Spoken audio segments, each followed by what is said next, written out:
Hey, what's poppin', fellas? It's your boy here, and we are back. We got some more Faye content, and we have a trailer tonight, so let's go ahead and see what's up here. I'm going to go ahead and turn off the volume. We have this playing on X.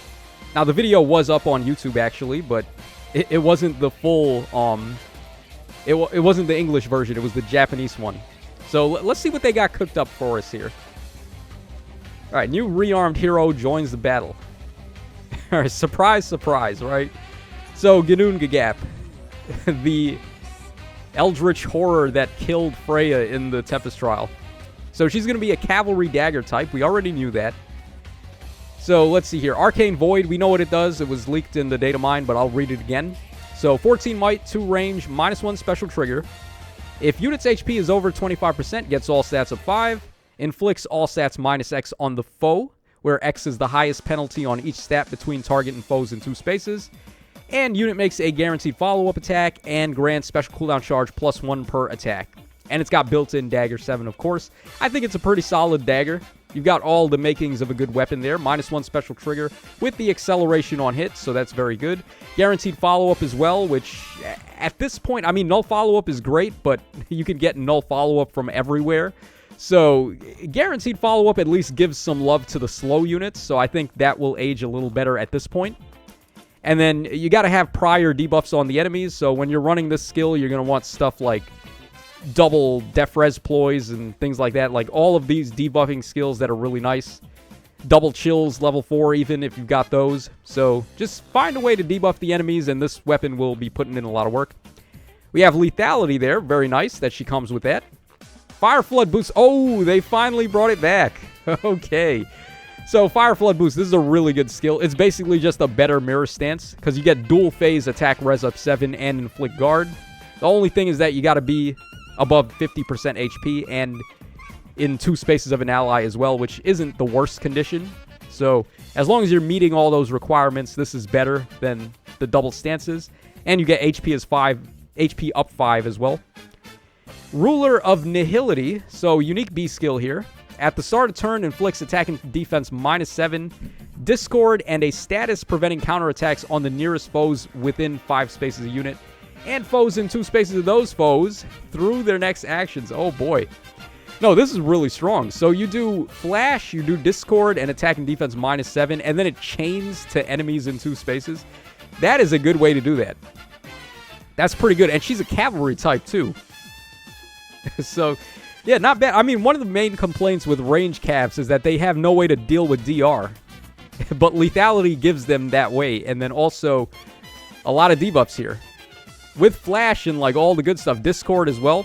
At the start of combat, if foe's HP is over 75% or a penalty is active on the foe, inflicts attack and defense -5 on the foe during combat. And also, if unit's attack can trigger unit special, grants special cooldown count -1 to unit before unit's first attack. Wow, she is cracked.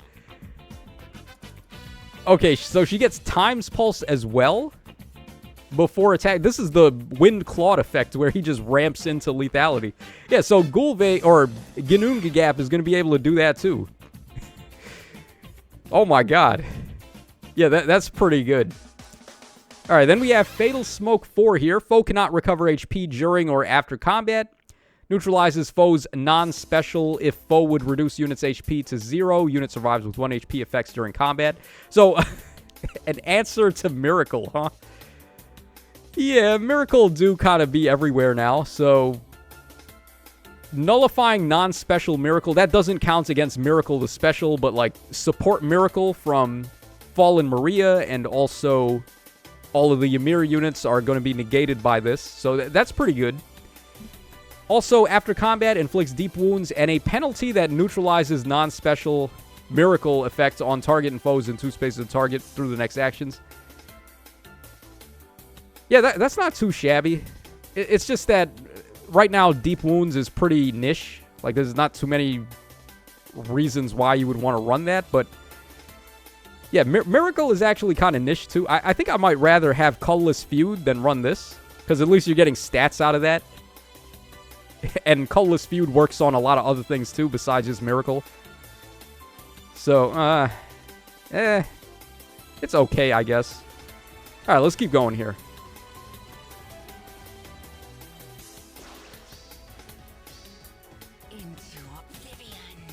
I wonder what the game is. What is the game that they chose for this banner? Let's see here.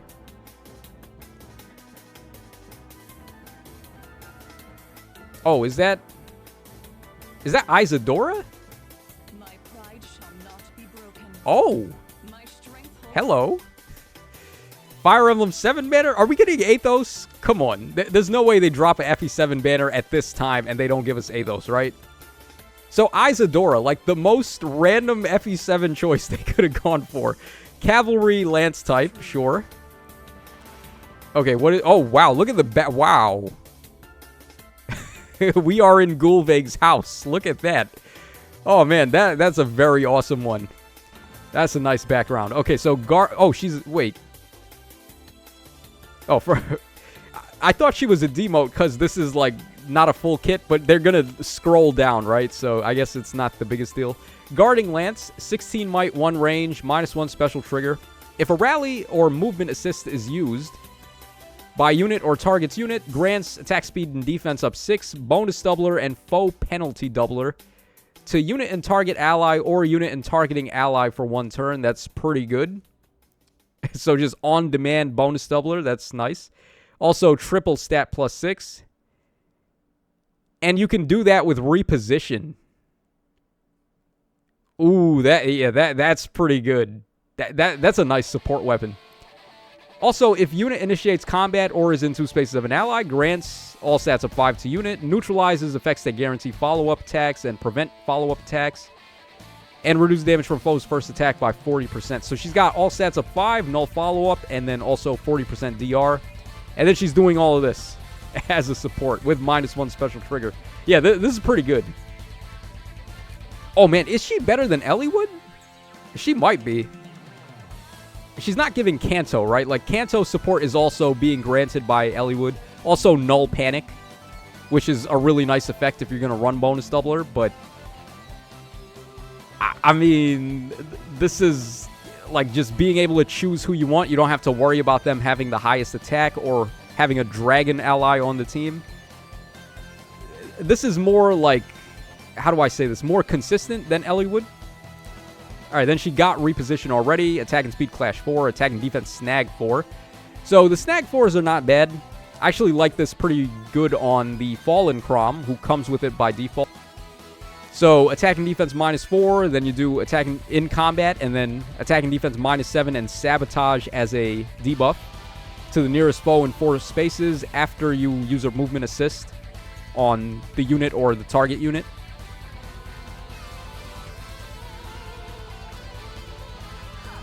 Yeah, that's okay. I wish she could have taken another action after using reposition, but that would have been too much. Okay, we got Harkin up next.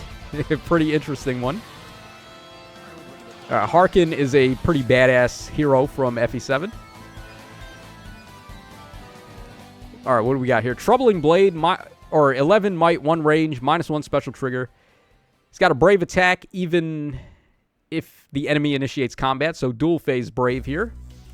At the start of combat, if his HP is over 25%, he gets all stats of 5, 40% DR on the enemy's first attack, and then special cooldown charge +1 per attack. Pretty good with a brave weapon. And then for each foe within 4 spaces of unit can move to any of the nearest spaces adjacent to that foe. Hello. Since when was Harkin able to warp? I don't remember Harkin being able to move a million spaces like that, so that's kind of weird. Alright, then we got Bonfire, Attack and Defense Clash 4, and then Brash Assault 4. This is interesting, actually. So he can warp with a Brave attack. He's got Acceleration on hit. He's got DR there. You could give him Special Spiral 4 if you wanted to, so he could nullify DR and stuff. This is not actually a bad unit. Not too shabby. Brash Assault 4, by the way, making a return, and not on a seasonal unit, so this is in the standard pool now. Who would have guessed Harkin could warp? Like, such a random thing. Oh, Attuned hero. Okay, here we go. New Echo skill incoming. And it's Nino. Why Nino? They couldn't do Attuned Athos, man. Oh, she's wearing Jafar's outfit. Whoa, hold up.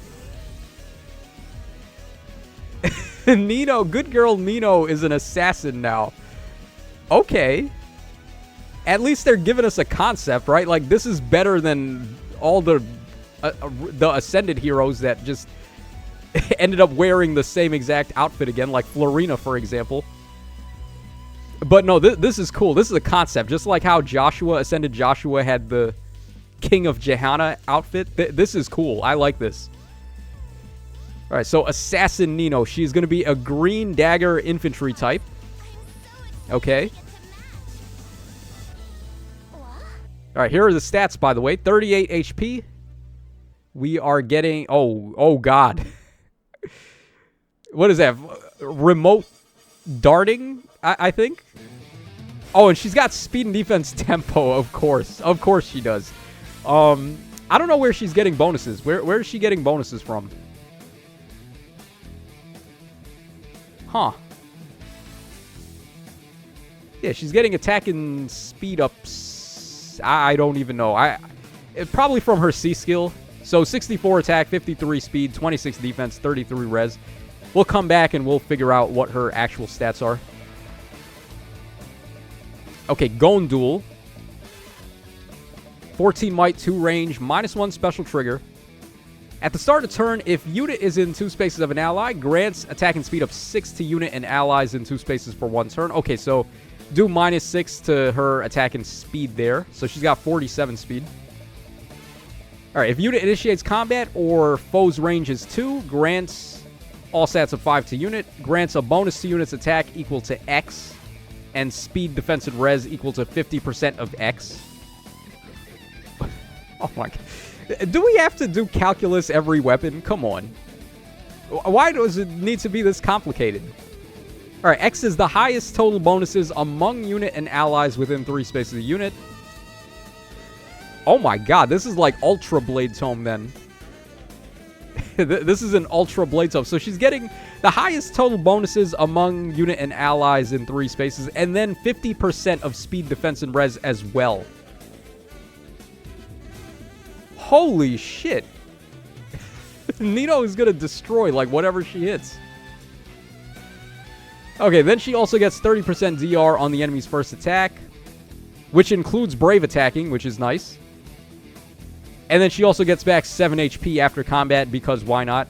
And then Dagger 7 there. So Draconic Aura, Flash... They couldn't give her lethality. I mean, I guess it doesn't even matter. Like, this is T. Lysithea level of power. So her having lethality seems like a moot point. She's just going to kill anything anyway. Then we got Flash Sparrow, Speed and Defense Tempo. Really good skill. This is like a god tier fodder skill. You're going to want to run this on your units now. Cuts DR in half and then gives you tempo and speed and defense -4. So they gave us Ginnungagap's dagger and the perfect skill to use it with right out the gates. So you don't got to do no funny business and run the other tempo, the attack res tempo from Veil. All right, Fang Ties, C skill here. At the start of turn, if unit is in 2 spaces of an ally, grants unit can move 1 extra space and cancel 1 to unit for 1 turn. Oh my God. Yeah, this Nino is pretty busted. Also grants the following effect to unit based on the value of unit's special cooldown count. If at its maximum value, grants minus... Oh. Bro.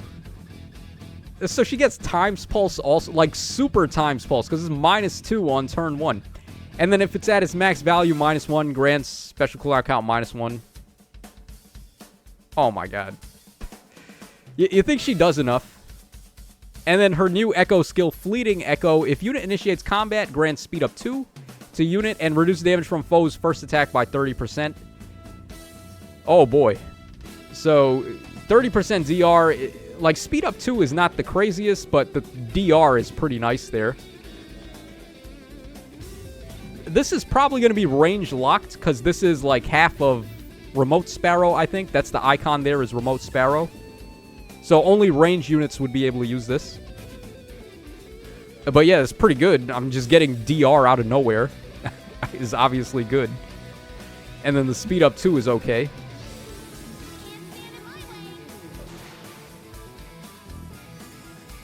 This is so crazy to me that Nino... Cutie Pie Nino is now just an assassin. And Will is going to be the Grand Hero Battle, I guess, or the freebie or whatever, however they're going to do him. Will is cool. I actually really like Will. I use Rebecca more, but I do like Will. And there is Gulvey, who's probably going to be the mythic at the end of the month here. Okay. Yeah, pretty good banner. Honestly, like, this is a pretty cracked banner. Like, all the units are actually pretty good. Even surprisingly, like, Harkin and Isadora are pretty good. So, yeah, not a bad banner. And they gave us interesting units, too. Like, Isadora, who would have expected she would ever get a unit? And then they're going to buff Jafar. Yeah, I don't know how to tell you this, but no amount of skill inheritance is going to fix this guy. But, okay, so we are buffing Jafar there with the attuned skill, sure. And then in classic rearmed fashion, you keep the hero.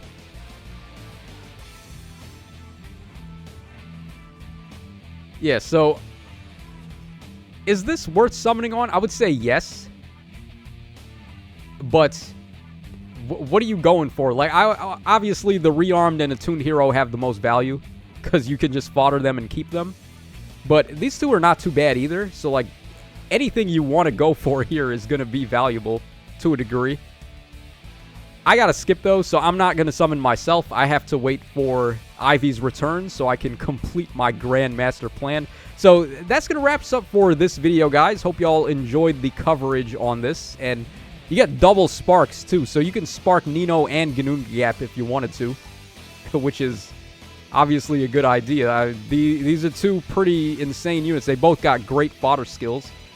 So, like, Ginnungagap's got that weapon, and then what if my belly gets cold? How did we end up, like, going back to that? What timing on the rewind there? Yeah, so speed and defense, tempo 4, crazy skill. This echo skill is really good for your ranged units. This is probably just the best ranged echo skill you can use now. Unless you want the warping from Oath Echo to power up, like, what is it called again? Prime 4, if you want more effects for that. But this is, like, just giving you 30% DR out of nowhere, so that's very good. And then Ginnungagap with her Fire Flood boost is very nice. So that's going to wrap us up for this video, guys. Hope y'all enjoyed the coverage here, and we're getting the data mines tomorrow. So if you're interested in any of that, then stick around. And this is your boy Tacho signing out. So take care, fellas, and I'll catch y'all again on the flip side.